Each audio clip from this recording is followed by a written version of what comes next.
Chief is live in 10, 9, 8, 7, 6, 5, 4, 3, 2, 1. Okay, welcome to the program, folks. It's September the 24th. You're with Editor-in-Chief Live with Lester's Oil, your multi-ingredient omega-3 healthy aging supplement that's backed by thousands and thousands of satisfied customers. Get into it. 6 supplements in 1 capsule, supports joint, heart and brain health. Read the label, take as directed, and that's from About Health Auckland. Good evening, everybody. Thank you so much for joining us. I'm Duncan, Garner, and welcome. Thank you so much for your company tonight, and thanks for listening and watching. Tonight, a mental health special. We will hear from Karyn, 25 years on the front line of trying to reduce our awfully high rates of suicide. What does she do? We'll also have a chat to Fiona, a guidance counsellor at a college where the teachers are now being specifically trained in how to spot mental health issues. This is brilliant stuff with our kids so they can pick it. And Nina, an extraordinary 15-year-old who wants to be a doctor. She's already written a book, so there's hope, isn't there? We've got some amazing young people, so we'll have a chat to her about young people. And here's what I want tonight to be. I want it to go beyond the 2 words mental health. And let's find out what's going on with our kids. They're reporting record high levels of anxiety, self-harm, and our suicide rates are sadly at the top of the OECD index. So let's look at this. It's a fast and complex world where tech companies are putting adult themes in front of innocent young minds, and social media is messing with our kids. I personally think they are being rewired, and I'm really worried about the time that they spend on their phones, and I'm angry about it too. I'm saying this as a dad who sees boys doing 7 hours a day on their phone. Well, that's a full-time job. Anyway, it's changing them, their moods and their outlook and all sorts of things, and we're at war with these big tech companies, I reckon, and we should be suing them for preying on our children. Anyway, I think that's what they're doing. So we'll look at this tonight. I'm keen to get you involved as well. Details are all on screen. Leave us a message or get on the phones, 0800 863 293. You can ask anything of us. First up is Karyn, and she joins us now. She's been in the industry a long time and deals right at the coalface. Karyn, g'day. Nice to have you on the program. Oh, greetings. Thank you. So tell us, who do you work with? Who do you work for? Oh, gosh. I'm kind of in that lovely position of doing quite a bit of different contract work. So my background, education, school guidance counsellor for about 28 years. And then I moved into suicide prevention, postvention. And now my main gig, as well as still doing counselling, bereavement counselling and other sorts of counselling, is youth mental health first aid. Yeah, and so that youth mental health first aid, that is basically going into the schools and teaching the teachers what to look for and schooling them up on mental health, isn't it?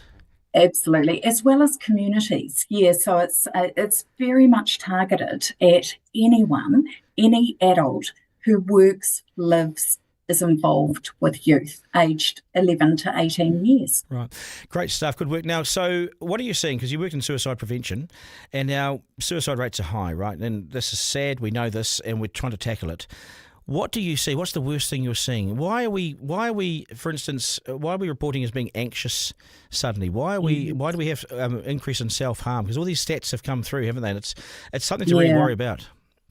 Yeah, and certainly when we teach youth mental health first aid, we look at basically 1 in 3 youth aged 11 to 18 experience a mental health challenge. But a recent health survey came out saying it's probably closer to 1 in 2. Anxiety is top, depression, low mood, and substance abuse is next. Yeah, and we often don't talk about that, Duncan. We are aware of anxiety and mood, but we don't always talk about substances. So what are our kids abusing? What sort of substances? And we're talking teenagers, right? Young teenagers. Well, yeah, we're talking adolescents, but let's look at what's available, what's in our society. And alcohol is still our number one substance. Yes. Even though people tend to focus on other substances, alcohol is our number one, yeah. But it is linked to anxiety and mood. So this, what we call co-occurring challenges. So if you're anxious, you may use some substances, alcohol, before going out. If you've got low mood, you may be anxious as well. Everything circles back to those 3 main challenges that we encounter. And you're spot on. You mentioned before about social media, but there's also a couple of other things that are going down for our youth today. Yeah, okay, so let's just look at social media. I think it's toxic, and I think the culture around it is toxic. I think far too many kids are on it. There's something like 169 hours of porn available, 169 years of porn available in New Zealand today, and this slips into their streams and everything. I just think that, yes, our kids need to be digital focused. I understand that, but what they're getting, parents have no idea. No. And, there's a lot of tools and techniques out there, but the biggest thing I always say to parents is delay. Yeah. Or if you are providing a tool, which is basically a computer in your hand, yes. Have it as a family tool. I know we're not popular when we put those restrictions in place, but it does have an impact on our mental health. And Look at ourselves, though. As parents, are we showing them the right behaviours? Because parents are sitting around right now on their phones, and they are the kids are mirroring this behaviour. We need to step up. Yeah, we do. Yeah, and that's where the connection, the family time is so, so important. And one thing I used to say when I was maybe delivering some talks as a guidance counsellor was, look, think about the time you used to spend with your toddler when they were 2 or 3. Yes. You need to do the same when they're an adolescent. No, you don't get the hugs and the lovely kisses and the I love yous as much. But they need our time. Their frontal lobe is still developing. Yeah, but that's the thing, though. That's the thing, though, Karyn, because if their frontal lobe is right, it's young, it's vulnerable, and the social media companies are putting in these adult themes that they somehow have to negotiate this complex world and all this stuff. We never got into this stuff. We didn't know. No. You're lucky. What did we do? I mean, you're lucky to go get you might have got a Playboy and a plastic magazine at the dairy if as a teenage boy or whatever. This I remember. is in our face. Yeah, we were basically, after dinner, early dinner, always we had. This is showing my age, Duncan. Yeah, I'm we're sorry, old. But, we were kicked outside, and I can still remember, catching the hedgehog with Mum's best bread bin. This is what we did. It was a very different time. But that circles back to the World Health Organisation has now got some research out there about adolescent mental health. And yes, social media is having an impact, but also the lack of free play. Yeah. So to get outside and to do innocent stuff, basic stuff. I know it sounds so bloody simple and so common sense, but we have to revert to the common sense and the simple now because it's been lost. It's been lost. Yeah. And that's where I say, look, when life appears really complex, let's make it simple.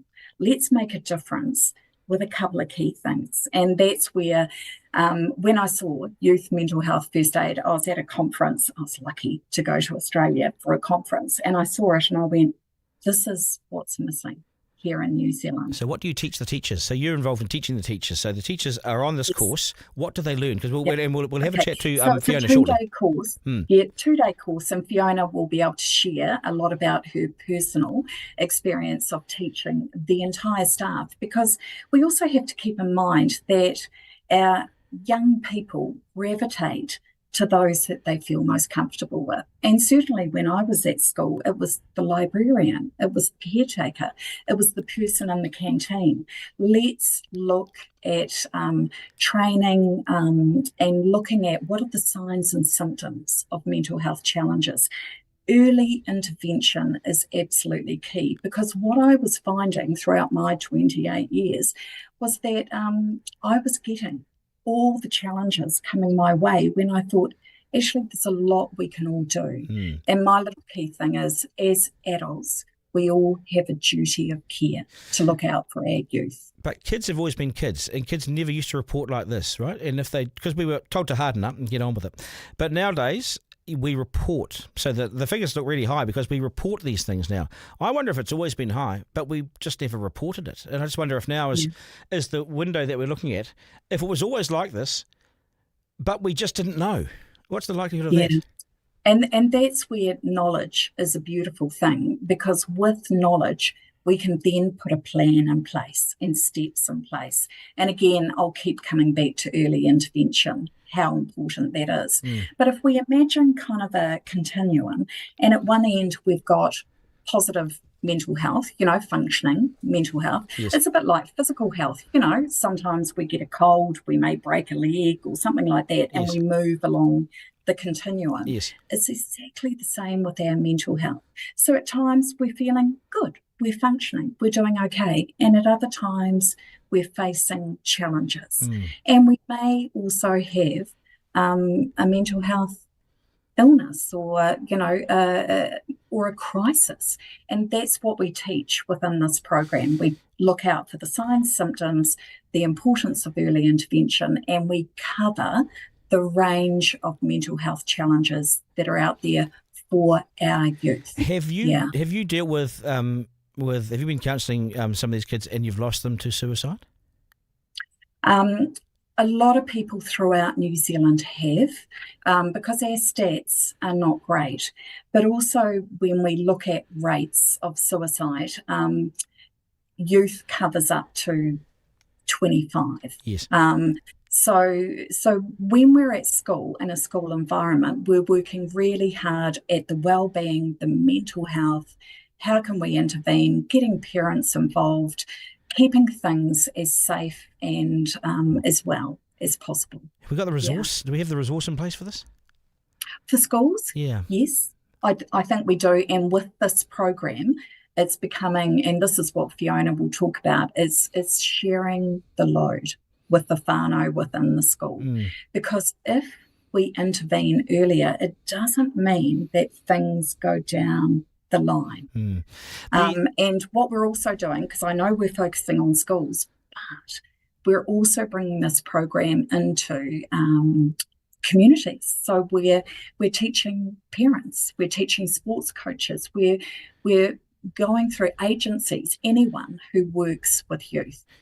What's just so it can be helpful to people here and useful, what is the first sign of spotting someone, say you're in a school and you've been taught how to spot someone with some mental health issues. What are the 2 or 3 things that you look for? Changes in behaviour. Right. Yeah, so changes withdrawal in from society. It can be anything, but we can't naturally assume it's a mental health challenge.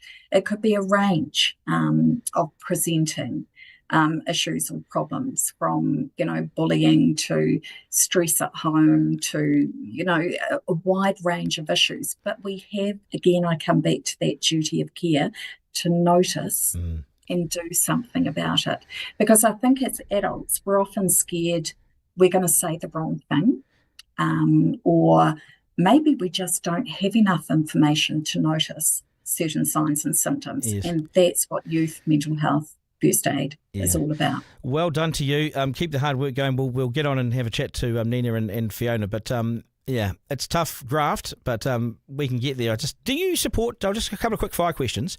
The cell phone ban in schools. I'm getting lots of feedback on that. That it's working well. Working well is the feedback I'm getting. As the mother of a dyslexic son, I know he found having a device incredibly useful, but schools can cope with all of that. Yes. But, their brains need a break. Yeah. Yeah. Social media, ban social media. Look at the Australians up to 16. They're looking at this, banning social media for under 16-year-olds. Should we try this too? Yeah.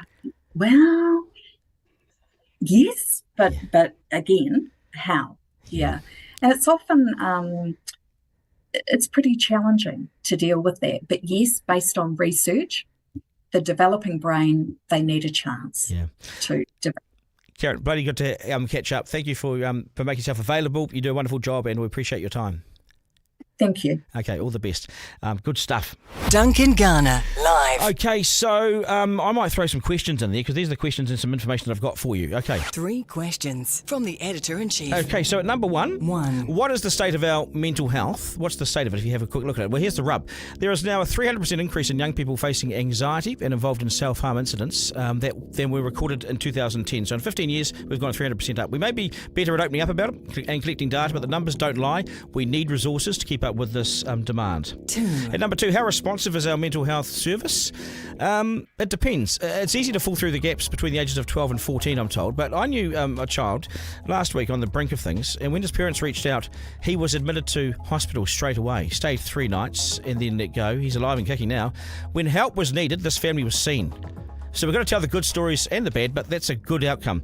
And at 3 today, 3. Is the device ban working? Out of this world, apparently. Yes, the school principals that I've spoken to say it's been incredible. So why didn't they bring it in earlier? Why did they wait for Christopher Luxon to say, go for it? They're educators. They're leaders in their field. Be brave. Don't wait to be told to do something. If you think it might work, put your hand up. You're in the education department, lead it and shout about it. This is your game, and we actually might end up trusting you. And at 4, the last thing is on Treasure Island, Sydney Treasure Island that I was on.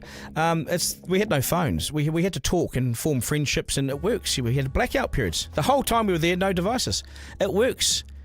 I mean, just be a meanie sometimes and say there's no more phones. We're soft as parents, and I'm one of them. I need to learn lessons on this. I always have trouble saying no. But put the phone down, put it away, and it might just work. Your life might just change. Duncan, Garner, live. Okay, so Fiona has been a guidance counsellor at Fiona College and has been trained in the youth mental first aid course that we're just talking about. What is it and how good? Fiona, thanks for making your time available. Also, Nina is with you as well. She's 15, wants to be a doctor, already written a book. So lovely to have you guys. Thank you for joining the podcast tonight. Thank you. Lovely to be here. Thank you for inviting us. Very welcome. Hi, Nina. How are you? Good. And you? Yeah, very well, thank you. You want to be a doctor? You've already written a book and you want to be a doctor? Yeah. Incredible. I'll start with you, Fiona. What's it like in the schoolyard? What do you see? What sort of problems do you see, and how do you identify it, those issues around mental health? What underpins it, from my point of view, is relationships. We need to get to know our students. We need to know what makes them tick. Know who's playing rugby, who's been looking after their horses in the weekend, who went to the Borland camp weekend and had a great scout camp. And then we're looking at changes in behaviour. So by getting to know our young ones, by talking to them and knowing who they are as people, we're much more likely to be able to go, so-and-so's a bit off today. You're right. What's going on? Yeah. And so it's about making those connections. It's interesting you say that because how often, and I'm not having a slight at teachers here, but how often, because they're so busy and there's so many kids, how do you keep up? But getting to know someone and pausing when you ask how they are and they say, well, they might say, no, not that good. You pause and you hear that. So you actually have to listen to people. You have to find out about people, don't you? Because we're so busy in our lives, we walk past each other. Stop, listen. Yes, and that's what we do really well here at Fiona College. We have got amazing teachers here who make it their absolute priority to get to know the kids. So we know them. We know who's doing what. We get to know them as individuals. They're not just students in a class. Yeah. And that underpins the work we're doing here. Did you? Was there an issue beforehand? Is that why that you took on this course? Is that why the teachers have been trained in spotting mental health issues? Is it because there were issues in the past that you needed to step up? Yeah, there was a big issue called COVID. And our area was actually the hardest hit in New Zealand. We had up to 40% of unemployment. 11, 12 businesses closed down, and the stress that our families were going through was being carried very much so by the students that were coming here to school. They were hearing things, they were feeling things, and then school was having its own interruptions with COVID. So we were offered the most amazing opportunity to be able to train, to have me train as a youth mental health first aid facilitator. Te Toka Southern actually paid for this. And it was the work that Karyn did, bringing it in from Australia. It's been Kiwiized. It uses New Zealand artwork, the stories of New Zealand youth, New Zealand facts and figures. And I was really lucky. I have a philosophy. If I'm offered something, give it a go, say yes. And as a result, I just could not get over how powerful it was and thought this is right for us and for our school. When you look at, I'll come to you in a sec, Nina. I'll come to you in a sec, but just going to the teach first. What you know now. So you look at what you know now about mental health and your awareness and everything. You compare that to say when you hadn't done this course. So just put yourself back into your position before that. What's your awareness like now? What do you know compared to what you just didn't know? I think I'm really lucky. I've been doing this gig as a counsellor for a really long time. This is now my 18th year as a counsellor. So personally, I was carrying quite good knowledge. What being a facilitator has meant is that I've been able to sharpen my knowledge, get a deeper knowledge in some areas. But the thing that's more important to me is I've been able to help other people build their own knowledge and even more so build their confidence in having those difficult and maybe tricky conversations. It's actually okay to say to somebody, you're right, how are things going with you? And then if they say, no, I'm not great, to feel okay to be able to say something like, oh, heck, what's going on for you? Or how are you? And to not back away run to my office and go, heck, so-and-so is not having a great day, you need to see them. What do you, so if someone says I'm not too flash, and you'll identify people in the school that you know have issues. Yes. What do you do with them then? What's the next step? And how many of these kids do you find that are vulnerable and do have issues and anxiety and so forth? Is it widespread? It can be widespread, and I mean, a high school in particular has seasons. So at the end of term 3, as we're heading into NCEA exams, it has quite a different flavour, with different flavours of stresses for different year levels than maybe at the beginning of the year when you've got year 7s coming in, first time in a high school. So there's a lot of curving around, and you've got, as Karyn said, you've got your continuum. You've got things from one end to the other. But what's the first thing we do? Stop and listen, actively listen, and really talk to them and know that you're actually listening to them. You've got 100% of your attention on them. I think, and sometimes that gift of time, it's the biggest gift you can give somebody. And that's the crucial thing. And so I'm just thinking about our childhood and when we went to school, did the teachers really know you? I mean, everyone has a different experience when they come to school. So everyone, you don't know what they're coming from. You don't know whether their father's just beaten them up. You don't know whether they've had to walk 5Ks. We just don't know. And in the past, I felt like teachers didn't give a stuff and weren't interested and didn't ask. And so what you've learned is to ask, and you've obviously been at the forefront of that stuff. But this needs to go throughout New Zealand, doesn't it? Oh, most definitely. And I'm passionate about getting more and more people trained, either as first aiders who've been in the course or more people trained as facilitators like I have. We're delivering 2 more courses this year. We've got a few new teachers who've come on board, so it's really important to us that we get them trained as well. And I'm really lucky, thank you to Te Ho Toka, who are helping to facilitate 1 more course this year. And that's going to be where later this week we're putting out an invitation to the whānau so we can get other people involved. But look, the more people who feel confident and resilient in having those conversations and then feel equipped to be able to manage whatever they're hearing, then the better it is for everybody. What do you so with anxiety, because this seems to be the big report these days, is that kids are reporting as anxious. Yes. And so for an older generation, they go, oh well, just toughen up and you get through it. And it's probably not the answer anymore. No. But what's causing the anxiety? Because anxiety leads to eating disorders, truancy, self-harm, all sorts of things. So why are kids so anxious? I definitely we'll come into in a sec. But why are kids so anxious? Gosh, it is so complex, Duncan. It is really individual. Many times we're dealing with people who are not sleeping. There's a huge one. And that comes back sometimes to your devices, the number of students who have televisions and gaming in their rooms, and then they're not able to switch their brains off. If you ask a young one if they've got a busy brain, I'm hearing that a lot. We've got less people reading before they're going to sleep. So it's their own thoughts and their conversations going through their head rather than reading a book and they've got, well, in the olden days, it was the famous 5, wasn't it? Yeah, or Secret 7. Secret 7. Roald Dahl. And so we've got all sorts of too much information. We've got too many choices, and I think that makes it hard. So, yes, yay, we can do everything when we leave school, but how am I going to make that decision? Yeah. And almost, I say this hesitantly, but we do have lots of young ones who are feeling anxious, who often have people at home they live with who are also anxious. So it spreads through. It just spreads, and then you see them. Do you see them disengage from school? Yeah, you can do. Yeah. Have you guys lost anyone at Fiordland College? Have you been unfortunate in that sense? We have got the most amazing community of people who really, especially over COVID, I really noticed really strong connections with our families and our young ones, and just touching wood. Yeah, it's a bit like that, isn't it? Nina, you're 15. Nina's 15. She wants to be a paediatrician, and you've already written a book. Really impressive young 15-year-old. This is our future. Welcome to the program, Nina. Thank you. And I'm 16. I must have read the bio on you that was a year old. You see? So it was right when it was written, but not now. Right when it was written. Yeah, okay, 16, so old now. So what's your take on how the teachers have changed in terms of their approach and everything? Do you notice it?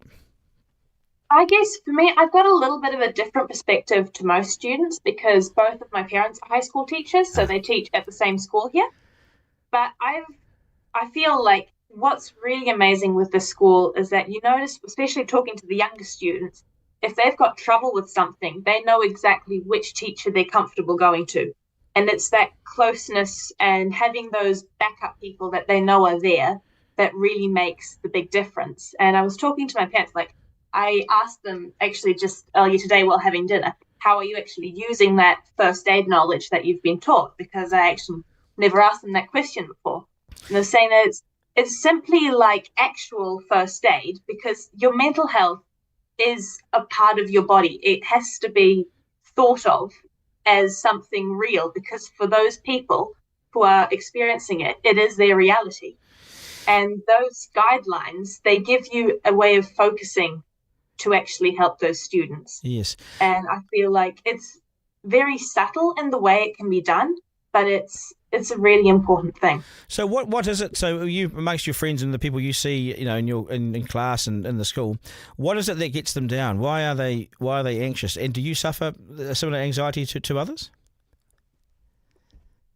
I think, in all honesty, if you ask any student from year 11, like 11 years old to 16, 17, 18, they will have all experienced some really hard anxiety at some times, because especially over the last 4-ish years have been absolutely insane and very, very terrifying at times for everyone. But at the same time, I feel the community that we've got here has just really helped to hang through that. But yeah. Because you're an isolated community anyway, Fiona College, you're in Te Anau, right? So How many people live there? How many people are in Te Anau? What's the population? About 3,000. Okay, so it's a tiny community, and then you're locked up and you're isolated even further. Is that what was hard to cope with? Well, what was it, Nina? What was it that how did that play out for you? For me, well, you just feel so far away from everything. And I think for me, it was also the struggle because I have family overseas, and that knowledge that I couldn't go to see them. Like I physically could not see my family if anything bad was to happen. And that distance made some things really, really hard. And it was a very interesting, I say interesting because it was a mix of really good experiences and really bad experiences, because I had the majority of my teenage years in that COVID period. Yes. And we forget about this. We forget about this as older people. We forget that for some people, they lost their 7th form, 6th form, 5th form year. So those 3 years, they lost their senior schooling. They lost the chance to go to a ball. They lost the chance to go to the dance. They lost the chance for all these things that we have taken for granted for decades. And then they're shut out. They lost the chance to be in that rugby team, or go to that final, or do whatever. And I reckon we have forgotten about the impact of that, which is now flowing through today, because the anxiety never went away. Is that what you've seen, Nina, with some of your friends and so forth? I think so, yeah. And then the one massive thing is just social media and how that's played out. Like, I think my generation is right on the edge of when we were children. It wasn't really that big yet. So we still just had the last little shreds of I'm running off for this time, you'll see me at dinner, and you go and play in a bush and turn up back home all covered in mud. Yeah. And we're just the very end of that generation. But now seeing the younger students and looking at their childhood, that's scary. I'm genuinely terrified for the future generations. And that's why I'm doing the show tonight, because I've got a 14-year-old boy. So my youngest child is 14, and right now he's waiting for me at home, and I know he's on his phone. Get off your phone, mate. And but they are all on their phones. And I know all his mates, and some of them are doing 6 hours, 7 hours a day on their phones. Now you times that by 7 days a week, and you've got 40 to 50 hours a week on social media. And what the hell are they doing? Do you have friends that do that, Nina? Are they on these things for 6, 7? Yeah? What are you doing? What are you doing on the phone that long? I don't know. It's Snapchat, Instagram, having to showcase your life for everyone else to see, constantly comparing it to everyone else, and it's just toxic. But you say having to. You don't have to. You don't have to, though, do that, do you? Except you do have to. Right. Because if you want to fit into those social standards and not feel like an outsider and not feel that you're excluded, you have to. And if you ask these kids, they will tell you, a lot of them will tell you that they hate social media, but it's because they are scared. It's that anxiety of not being on it, of being excluded. This is the first time I've heard someone put it so succinctly about what's wrong with social media, and it's come from a 16-year-old, former 15-year-old, but now 16-year-old. And this is what as a parent, I'm looking at this stuff. It does. I'm going crazy over it because I'm sick of it. And I'll hop in the car with my son and jump on the phone. I won't go until the phone goes down. G'day, mate. How are you? Hi, Dad. Just a basic hello. And what about the gaming, Duncan? What about the gaming? I don't even. Well, what are they up to? Wait, what, messaging the whole time that they're gaming, so it's another form of social media. Yeah, so that means the brain's going, I see this. I go around to my mate's place and I see his mate's place, and there's three of them in the room. They're all in separate rooms, three in this room, and another couple of guys down the road, another suburb, and you got the gaming headsets on, and you're going to smash, you kill, hey, you bang, hey, Johnny, what are you doing? So the brain's twice as much. And when Mum says it's dinner time, they're like, we're not having dinner. They don't even talk to me. And so I see behaviours change. And moods change. And these guys then, they go into the real world if they're lucky enough to get outside once a week. And then they take that out into the real world. But that's not the real world. It's changing behaviours. Gaming's great fun. So's playing board games. So's climbing trees, going into scouts. So a bit of everything. If we can get some balance, then nothing becomes a baddie. Yeah, but we're losing our balance. You see, what I'm trying to say is that if they're doing 40 hours, say, Nina, we do 40 hours on the phone. Well, these boys are also basketball players. Are they doing 40 hours practicing their basketball? Imagine if they were. How good that'd be. I'm saying that we've just got it totally skewed wrongly. How many hours are you doing, Nina? How many hours a day do you reckon on the phone? You can check if you want live. I don't know, actually. It depends. Maybe 2 or so. I'm not too bad. I prefer a book, personally. Well, yeah. Maybe 2-3 hours, something like that. Yeah, well, I'm starting to be checked on by my own kids, and I've got mine is 2 hours. And I use it for work mainly. But I reckon we've got to somehow check this. We've got to watch it. But you guys have been wonderful tonight. You've given us a real insight. And you'll be world famous tomorrow at Fielden College. Thank you so much, guys. Thank you so much for having us. Thank you for the work you're doing. Yeah, I appreciate your time too. Thanks, guys. Appreciate it. Thank you. Bye. Duncan Garner, live. Right, lots of feedback coming in here. Duncan, gaming is way more social. And Duncan, it's a very boomer take on it. Duncan, it's a boomer take on it. Yeah, maybe a boomer take on it, but gaming is way more social. Yeah, is it? A simple conversation can be life-changing and life-saving. Awesome work, Fielden College, a committed community to their young people. This is FIS's feedback coming in live as we're on here. This racist government is bad for mental health of Kiwis, says Nate. Okay, we turned to a race issue. I work in mental health now, and thinking back to her behaviour disgusted me. I had Fiona as a teacher at Fielden College for like 2014 to 17, and she made me cry, says George. No one knew how to talk to her about mental health then, but maybe her behaviour's now changed. Well, there we go, and that's why she's picked up on this. She's trained. She's trained in the area. Andrew, mental health in New Zealand's well broken. I know of a person that was sent via a GP and counsellor, and they got triage over the phone and never seen, and 3 days later, they got a trespass order. Oh, yeah. My son has a bully parent, and it's tight-knit within the school. School staff are trying to confuse my son. It's just bullshit. Okay, there's lots of feedback coming in. I appreciate that. This is why I'm doing it. I'll tell you why. It's the slam dunk. The reason why I've done tonight's show is because I see teenagers' moods and behaviours and experiences changing before my eyes. Young kids with no idea how to treat people, how to talk to people, totally socially inept and rude and stuck in front of their device 24/7. So that's what I've done tonight. We've given them a phone, and the world no longer knows what they're up to. It's a dangerous cul-de-sac, and we need some more balance. We've got to step in and do something. And I think it has so much to do with their mental health. This is why they're like this now. These big tech companies have kidnapped our kids when we weren't looking, and they're dangerous babysitters. Trust them at your peril, but watch our online behaviour. Kids copy us, and we're setting a bad example. Have a look at yourselves right now. But these big companies are now moulding our kids. They're detaining them, locking them to these devices, and they will soon be changed forever. So make sure you can change them now. They are not going in with good intentions, these companies, and self-regulating the bad shit. They're not doing that. Our kids are their targets, and the amount of crap and sleaze being put before their eyes is mind-blowing. 169 years of porn is available online right now in New Zealand. So if you sat down right now to watch all the available porn in New Zealand, and let's say you're age 40, well, you add 169 years of that, and then you'll be finished at the end of 169 years watching all that porn.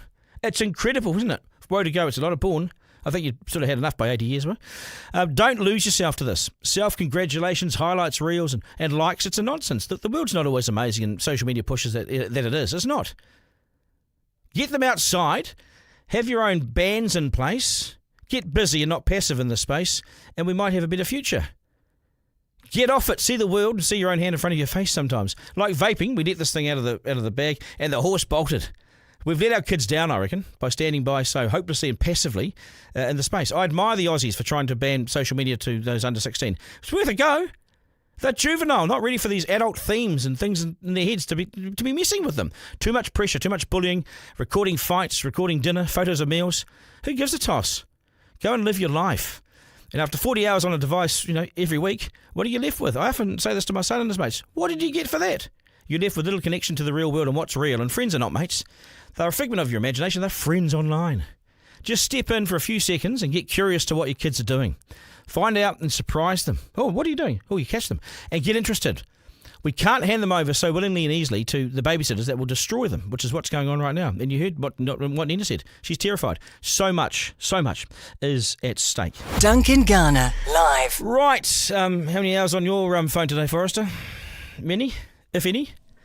Oh, I could look. Oh, that'll be Go a on. lot. Can you do it? Yeah, I'll look it up. Okay, but is that for work or? Well, a little bit for work, but Okay. mostly just for fun. What about Isaac? Screen Hang on, time. I've got mine up here. Okay, how many hours for you guys? Mine today is Yeah. 3 hours, which isn't great, That's not. but it's on. I've heard significantly worse, and I'm very excited to hear what Forrester has to say. Yeah. I'll tell you my daily average. Yeah, please. Oh, no. I want today's and the average. The daily average is 9 hours and 47 minutes.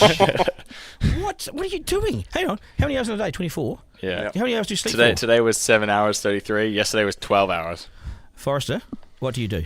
Well, I mean, I do engineering. So to be fair, 12 hours is pretty unreasonable. I reckon that would be for work.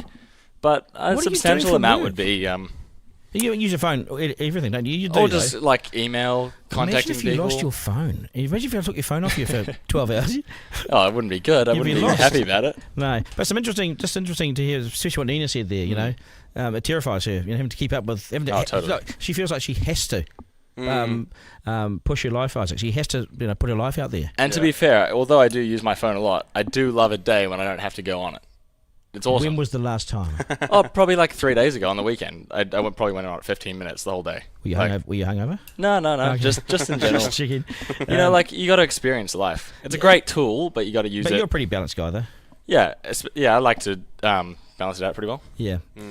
You can call or text 1737 anytime for support from a trained counsellor. So that's the number if you are experiencing anything tonight. And that's the number. Also, Lifelines 0800 543 354 or text 4357.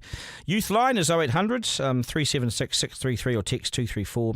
And the Suicide Crisis Helpline is 0508 828 865. The Suicide Crisis Helpline 0508 828 865. I'd just like to thank Kate for her help as well in putting this show together. Guys, that is us. I found that really interesting and useful, to be honest. Mental health, we talk about this, but we don't get behind the scenes and talk about what it really means. So, anxiety. Do you get anxious, Forrester? No, I'm not really an anxious person, but I think the front line is the teachers. Yeah, it is, and they know what's happening, and so that's pretty cool to see. Yeah. The frontline perspective. Yeah. All right, guys, that is us. Thanks for tuning in to Duncan Garner, Editor-in-Chief, live with Lester's Oil. We appreciate your company. The premium New Zealand-made fish oil supplement backed by a study.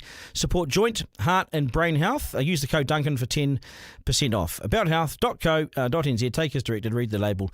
About Health Auckland. The number is 0800 999 309. Okay, so if you hit the phones right now, they've got their people there. They will prioritise you because you're following this. Without these guys, we couldn't do this. They support us. We've partnered up with them and they help us get this product out. So thank you to them. We do appreciate it. And they're standing by the phones. Use my name and you get 10% off.